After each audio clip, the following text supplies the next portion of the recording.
నువ్వు నిజమైన పశ్చాత్తాపడితే, నిజంగా ఆయన దగ్గరకు వచ్చి నువ్వు నీ పాపం అంతా ఒప్పుకొని, కడుగు దేవా, శుద్ధిపరచని నిజంగా పశ్చాత్తాపడుకుని మరి ఎన్నడూ చేయనన్న మనసు నీకు వస్తే ఆయన నీకోసం ఏదైనా చేస్తాడు.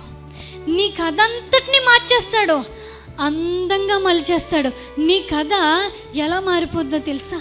ఎంత బాగుందేంటి అమ్మాయి జీవితం, ఎంత బాగుందేంటి ఈయన జీవితం అనేలాగా నీ కథను తిరిగి రాస్తాడు. నీ జీవితం ముక్కలైపోయిందా, పిచ్చి పిచ్చి గీతల్లా అయిపోయిందా నీ జీవితం?